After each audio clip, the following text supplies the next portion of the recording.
এই জামানায় মানুষ আমল করে করে করে ঈমান তাজা রাখতে পারবে না, শুধুমাত্র জ্ঞান চর্চা ব্যতীত। যত বেশি জ্ঞানের চর্চা হবে তত বেশি ঈমান তাজা হবে। অতএব প্রথম নসিহত হচ্ছে ইকরা। আল্লাহ যেটা বলেছেন সূরা আলাকের 1 থেকে 5 নম্বর আয়াতে, পড়তে হবে। কি পড়বেন, কিভাবে পড়বেন, সবকিছু ডিটেইলস বলার সময় নেই, তবে আমি বলছি পয়েন্টগুলো। আপনাকে পড়তে হবে আল কোরআন, আল কোরআনের অর্থ, আল কোরআনের তিলাওয়াত, আল কোরআনের ভাষা, আল কোরআনের ব্যাখ্যা।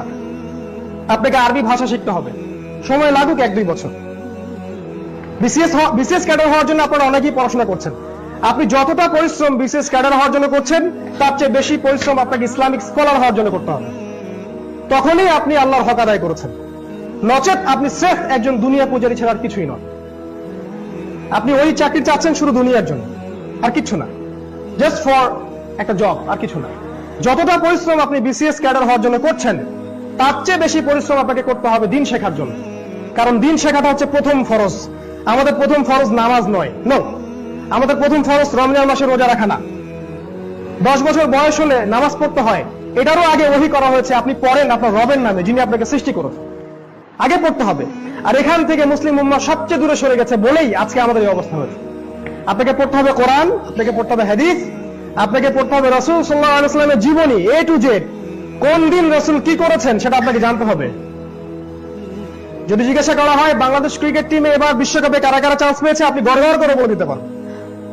যদি আমি জিজ্ঞাসা করি রাসূল সাল্লাল্লাহু আলাইহি ওয়াসাল্লামের তৃতীয় স্ত্রীর নাম কি, বলতে পারবেন না আপনি। আমি চ্যালেঞ্জ করলাম, বলতে পারবেন না আপনি।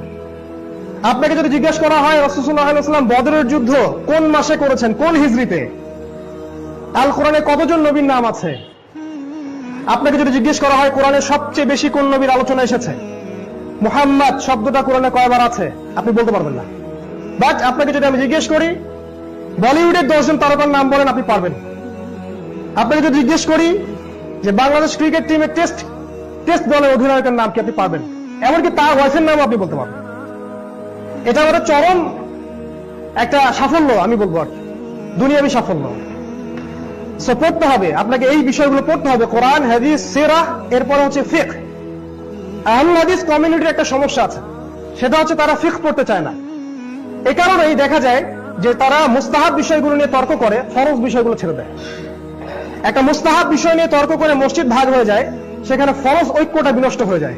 কিন্তু এই মুস্তাহাব আমলটার চেয়ে ওই ফরজটা যে বেশি ইম্পর্টেন্ট ছিল, এই বেসিক মানে কমন সেন্সের অভাবে তারা ভোগে।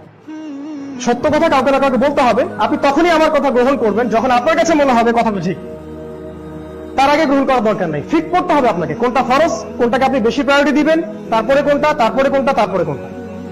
আপনাকে আরো পড়তে হবে ইসলামিক হিস্ট্রি, একদম রাসূল সাল্লাল্লাহু আলাইহি ওয়াসাল্লামের জীবনী শেষ থেকে নিয়ে আজ পর্যন্ত, কমপক্ষে প্রথম বিশ্বযুদ্ধ পর্যন্ত কি হয়েছে, অটোমান খেলাফত ধ্বংসের আগ পর্যন্ত আপনাকে পড়তে হবে। না হলে আপনি হতাশায় ভুগবেন, আপনার কাছে মনে হবে যে উম্মার অবস্থা খুব খারাপ। এর চেয়ে অনেক খারাপ অবস্থা আগে চলে গেছে, অনেক খারাপ অবস্থা আগে চলে গেছে।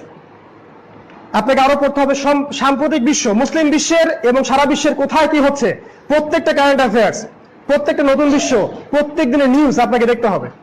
নচেত এমন হবে আপনার ঘরের সামনে ফিতনা চলে আসছে, আপনার ঘরের দরজায়, আপনি টের পাবেন না। এই বিষয়গুলো পড়ুন। এই জন্য আল্লাহ রাব্বুল আলামিন প্রথমে বলেছেন পড়ুন। আপনাকে ফিতনার সময় পড়তে হবে। 2, জ্ঞান অনুযায়ী আমল করতে হবে। জ্ঞান অনুযায়ী আমল করতে হবে, এটা হচ্ছে সূরা আল ইমরানের 102 নম্বর আয়াতের ব্যাখ্যা।